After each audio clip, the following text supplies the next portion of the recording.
Olá, boa noite a todos, sejam muito bem-vindos a mais uma palestra aqui do canal 893. Nós pretendemos fazer uma palestra por mês aqui. Fizemos a primeira no mês passado, em comemoração ao lançamento da quinta edição do livro Administração do Escritório.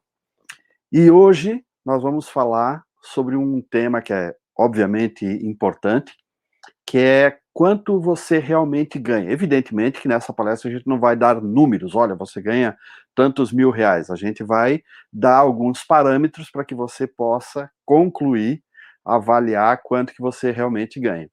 E para isso, nós vamos tocar em 3 pontos que são, de fato, importantes, que seriam os seguintes. Deixa eu só aumentar aqui a tela para vocês.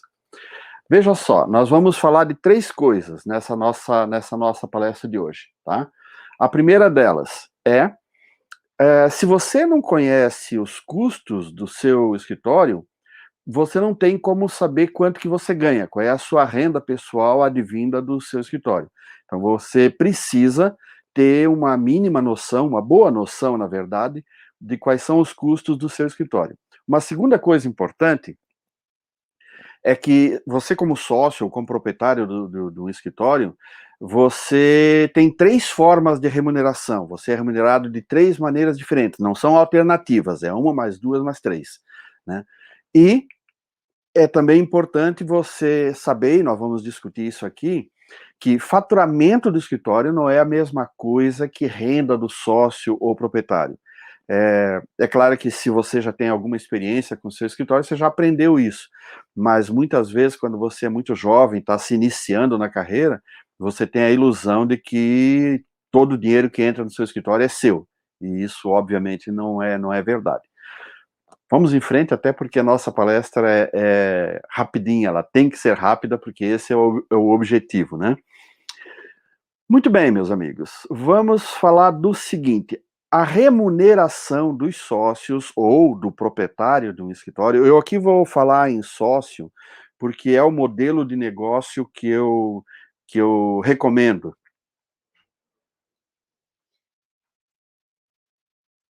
Ok.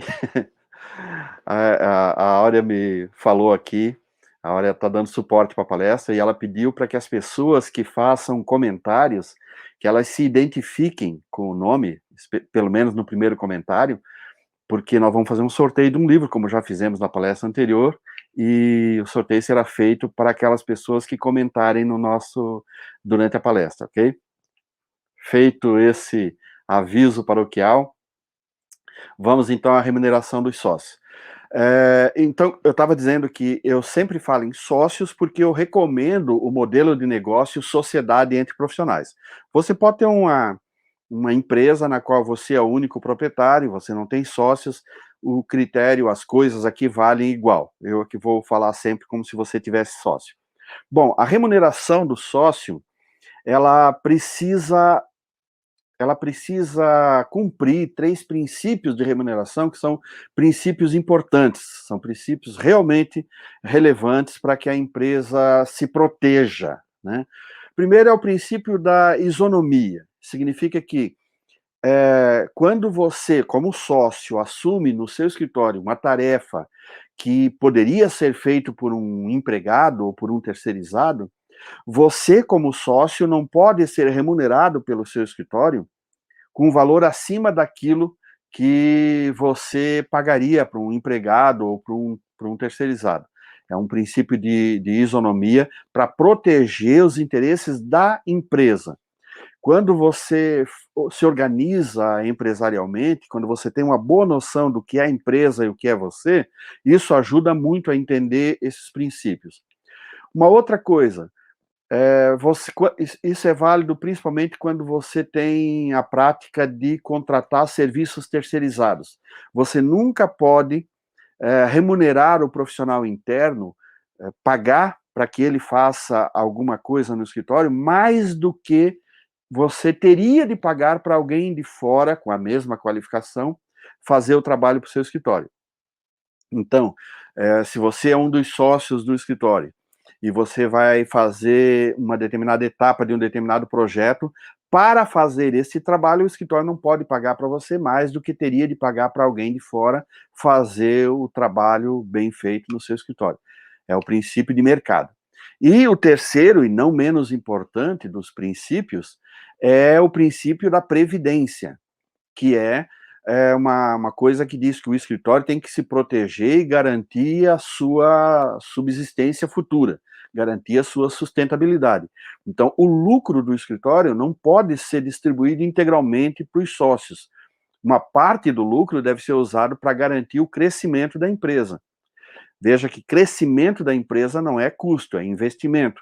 Então, esse investimento vem de onde? Vem do lucro e, portanto, uma vez detectado o lucro da empresa, uma vez levantado o lucro, ele não pode ser integralmente entregue aos sócios, porque isso comprometeria o futuro, a sustentabilidade do escritório. Então, dito isso sobre os princípios de remuneração de um escritório, nós podemos dizer que o sócio, ou os sócios, eles são remunerados de três formas, por três caminhos. Tem três portas por onde entra dinheiro no bolso do sócio a partir das suas atividades, da sua condição de sócio da empresa, né?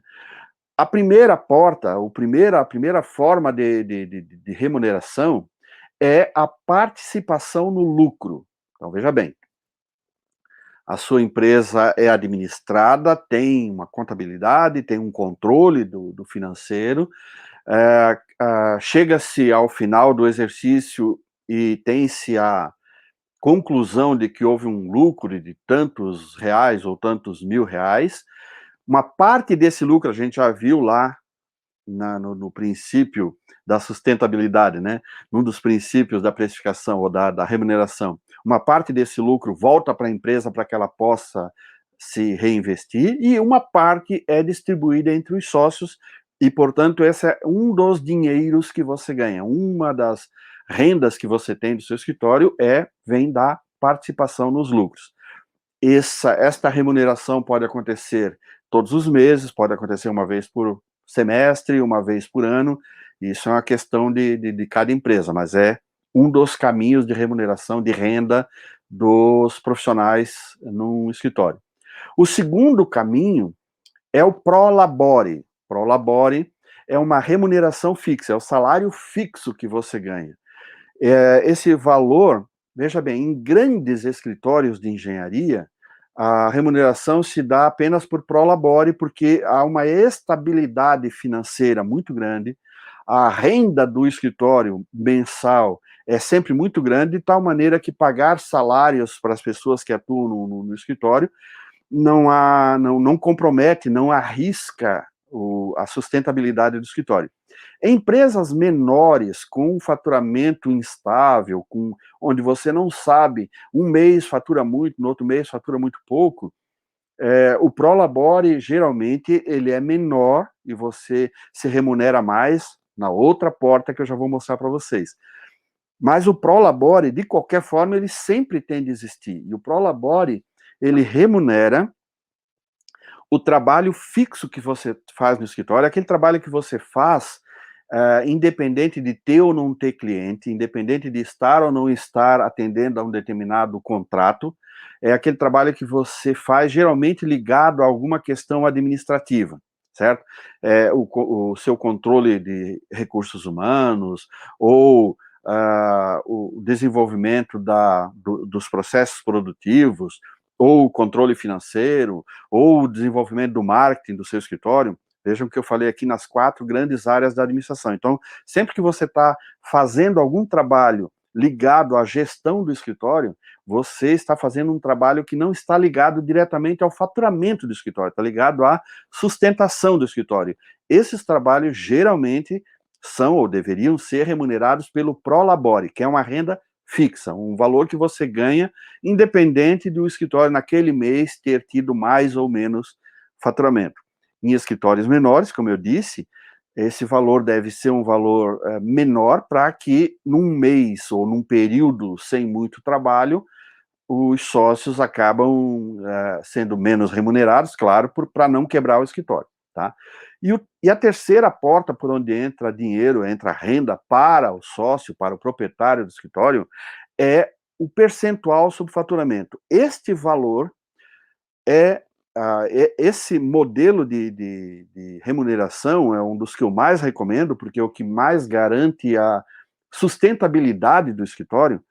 Ele garante que se o escritório estiver indo bem, estiver ganhando bem, estiver tendo muitos clientes, muito faturamento, os sócios se remuneram bem, as pessoas que efetivamente atuam naqueles projetos vão também ganhar bastante dinheiro. Mas se num determinado mês ou num determinado período houver menos faturamento, o sócio vai, obviamente, ganhar menos. Então, o que é o percentual sobre faturamento? Significa que se o escritório contratou um determinado trabalho, esse trabalho vai render, digamos, R$10.000 para o caixa do escritório.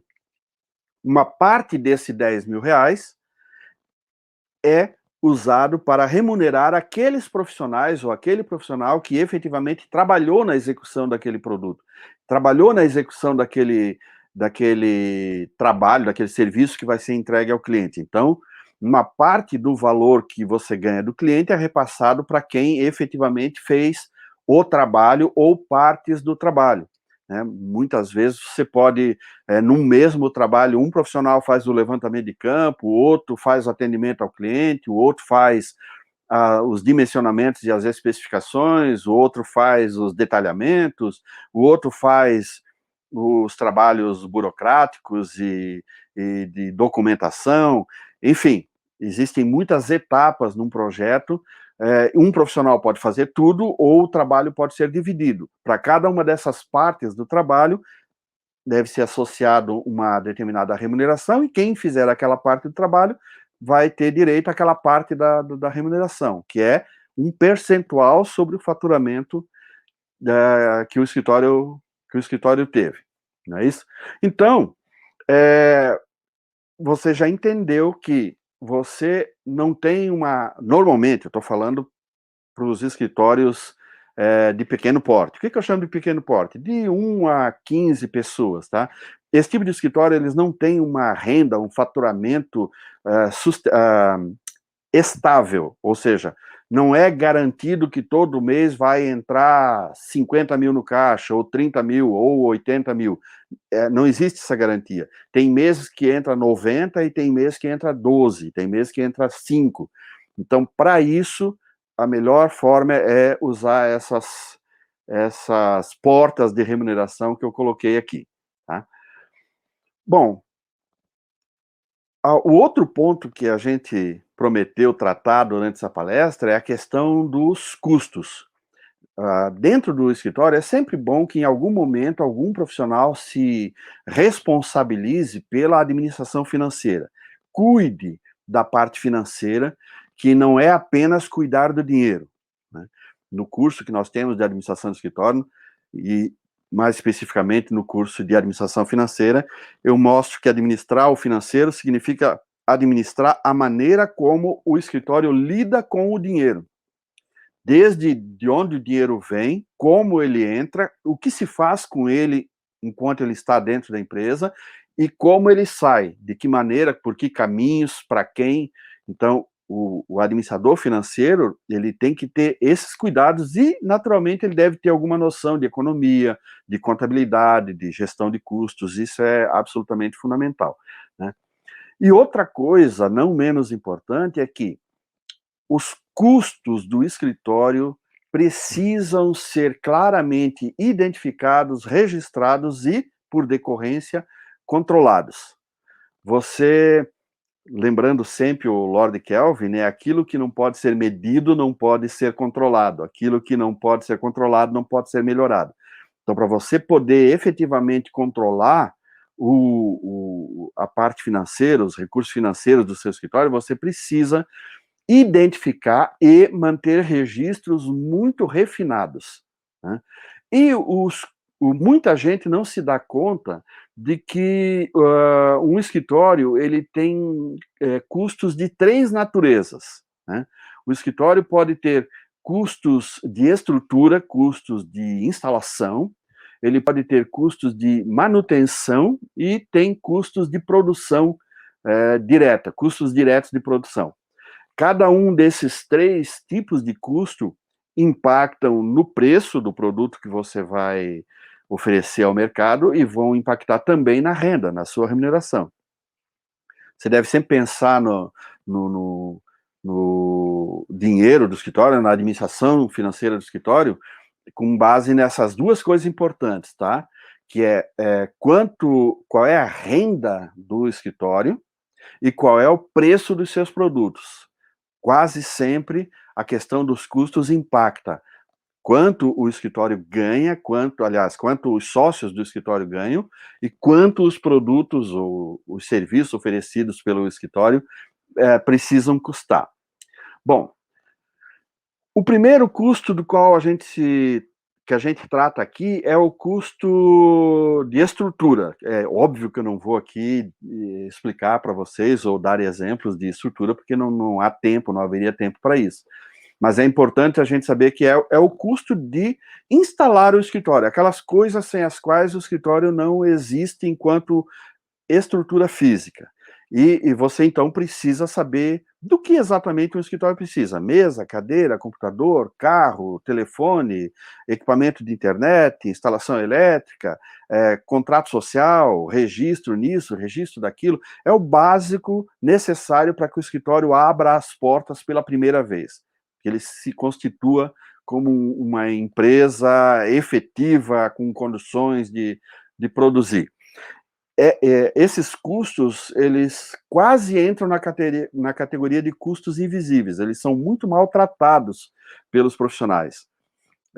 Nos nossos cursos, nós apresentamos tabelas que orientam as pessoas para que elas possam fazer o levantamento da sua estrutura, dos custos da sua instalação. E você precisa ter esse conhecimento, porque quando você está abrindo um escritório, entender isso ajuda a fazer uma distribuição mais inteligente das cotas da sociedade entre os sócios ou os potenciais sócios. Também ajuda a avaliar o escritório em qualquer momento. Se o escritório tem 5, 8, 10, 15 anos, se você quer saber quanto vale o seu escritório, um dos elementos são exatamente esses custos materiais e até mesmo os custos imateriais que o seu escritório possui. E também o custo de instalação do seu escritório deve ser usado como um dos elementos na precificação do seu serviço. Poucos escritórios fazem isso. É um erro.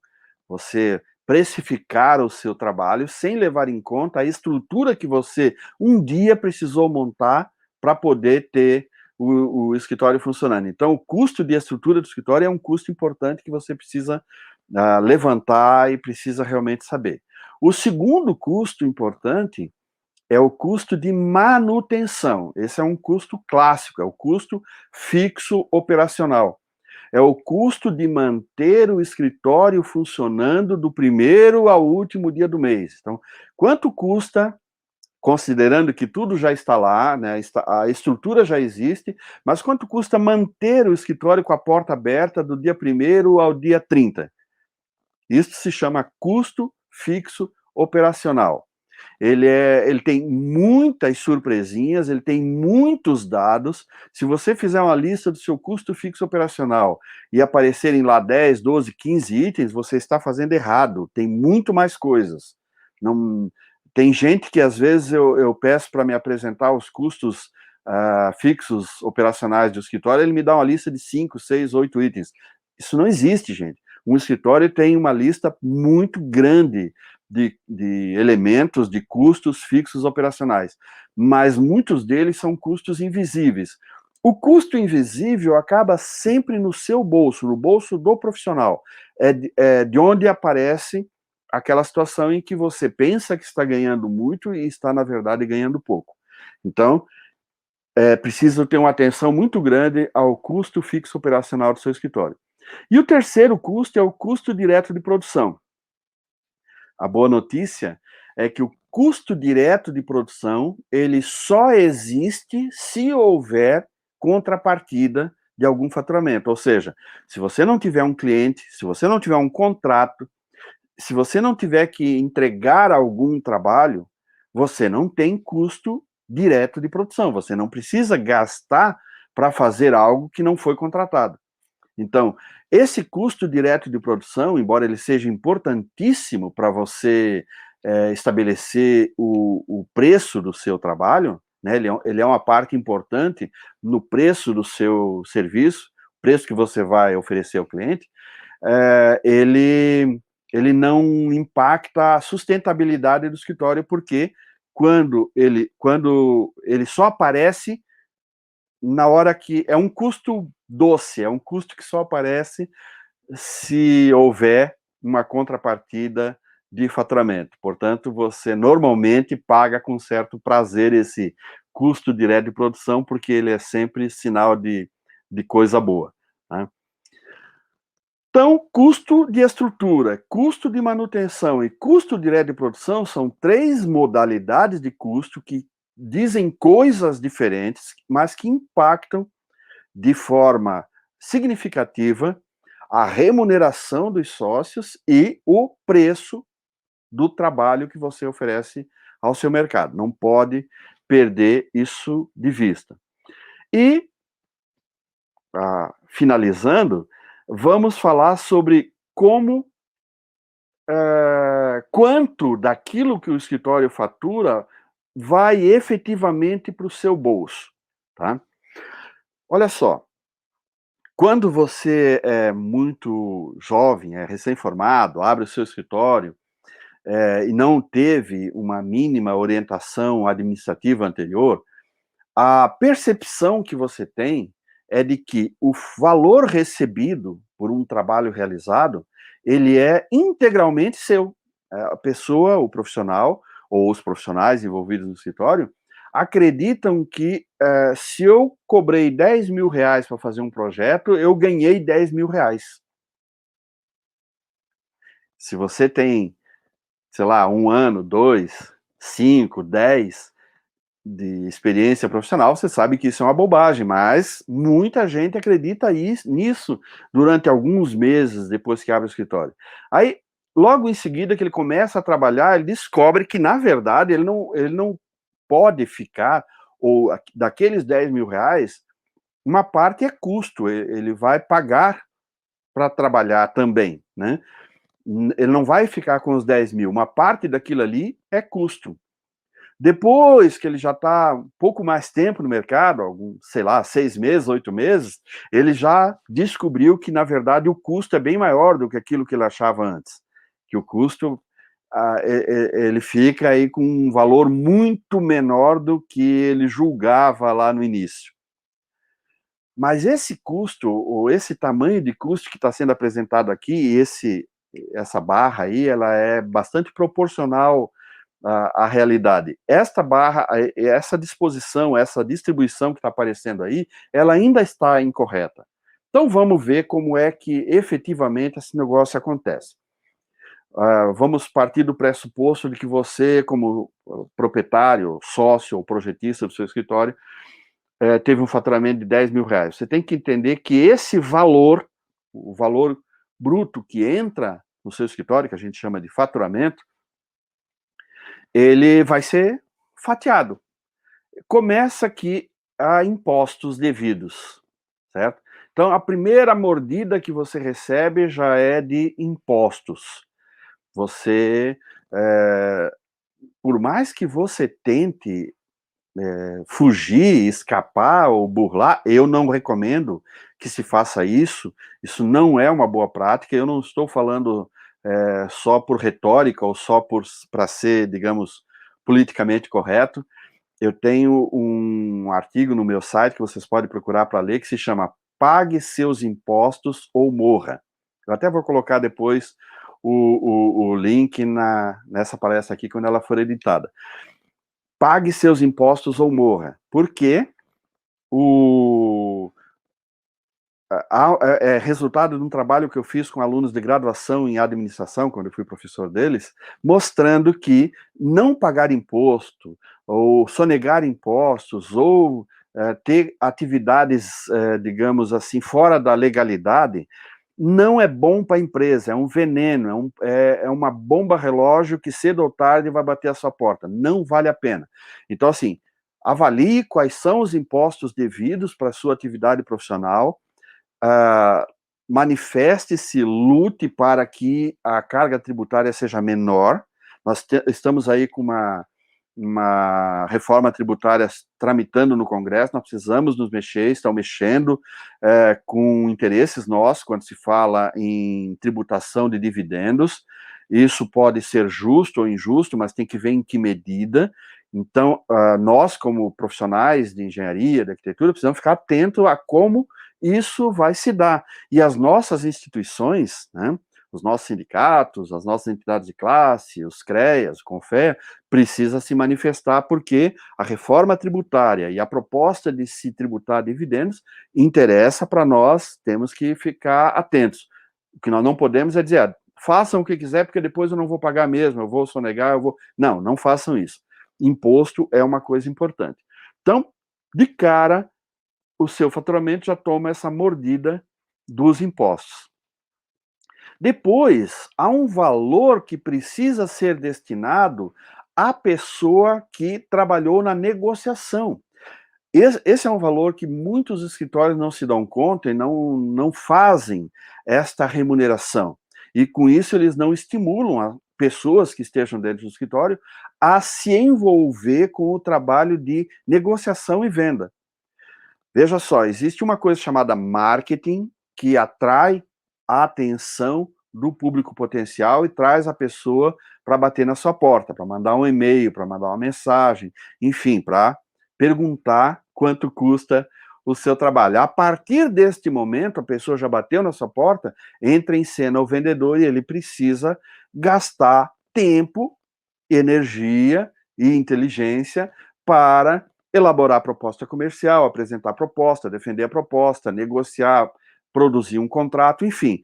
É bastante trabalho. E é preciso que o faturamento desse trabalho contemple o vendedor que está, de alguma forma, fazendo esse trabalho, já que não é um trabalho de projeto, não é um trabalho de execução, é um trabalho de negociação e vendas. Então, a remuneração ao vendedor é algo que tem que estar prevista na estrutura de custos do seu escritório. Depois nós temos o custo de amortização. Lembram quando eu falei no custo de instalação, no custo de estrutura? Esse custo de amortização da estrutura precisa ser considerado em cada um dos trabalhos que você oferece, em cada um dos serviços que você vende. Então, o custo de amortização tem que ser considerado, porque em algum momento você precisa repor coisas que estão no seu escritório. Depois nós temos um custo bastante expressivo, que é o custo direto de produção. Quer dizer, aquele custo que você terá para poder entregar aquele trabalho. São custos que geralmente são de viagens, visitas, custo de papel, custos de taxas, veja só que o imposto, ele é um custo direto de produção, o imposto de nota fiscal é um custo direto de produção, então ele não está incluído nessa banda aqui, ele está lá na categoria de impostos, mas é preciso ter em mente que cada trabalho tem como implicação um custo direto de produção. Depois nós temos os custos fixos operacionais. E, gente, essa distribuição, essa visualização dessas barras, ela dá mais ou menos, ela está bastante próxima da realidade. Então, você vê que o que sobra para o projetista, ou para o proprietário, ou para o sócio do escritório, a barra está ficando muito menor, já está bem menor do que a metade. Então, custo fixo operacional é quanto custa manter o escritório aberto do primeiro ao 30º dia, né? Nós ainda temos lucro, a sua empresa precisa fazer uma previsão de lucro em cada trabalho que ela entrega. Você já precisa prever, eu vou trabalhar aqui com 6% de lucro, com 8%, com 12%, porque este valor é o lucro, para eu depois devolver para reinvestimento na empresa ou distribuir sob a forma de dividendos para os sócios. Então, o lucro tem que estar previsto ali também. Depois nós temos consultor do projetista e assistente do projetista. Isso, claro, em escritórios melhor estruturados, você tem ali o projetista, assistente e consultor. São trabalhos ligados à área de projetos. Se você ainda tem um escritório em que você atua sozinho, eu sempre recomendo que você faça essa consideração, porque lá adiante você já sabe quais são as tarefas que eu posso passar para um assistente, quais são as tarefas que são de um consultor, quais são as tarefas do projetista. Então, isso é realmente importante. De tal maneira que a gente pode observar que numa atividade normal de um escritório, toda essa parte mais escura aí, né, com filete vermelho, é custo, gente, né? Então, o que nós temos aqui é grande parte daquilo que é o seu faturamento é custo. E aquilo que está em branco e azul é, na verdade, a remuneração, é parte da remuneração dos sócios ou das pessoas que atuam efetivamente no escritório. Esta percepção de que você não ganha todo o dinheiro que entra no seu escritório, que uma grande parte desse dinheiro vai pagar o telefone celular, o carro, o computador, a energia elétrica, a internet, aluguel, enfim, tudo, você precisa ter essa noção, senão você se perde, você se ilude de que está ganhando bem, quando na verdade o seu escritório está faturando, mas você não está tendo a renda necessária. Então é isso, né? A mensagem aqui é que você fique atento para não achar que está ganhando muito, quando na verdade está ganhando uma fração do seu faturamento. Você precisa saber qual é essa fração, porque aí você tem que trabalhar com taxa mínima de atratividade.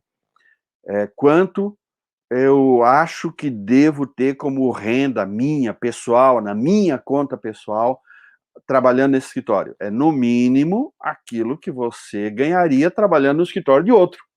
Isso é o razoável. Portanto, para você poder fazer essa consideração, você tem que fazer controle de custos. Isso é uma coisa importante.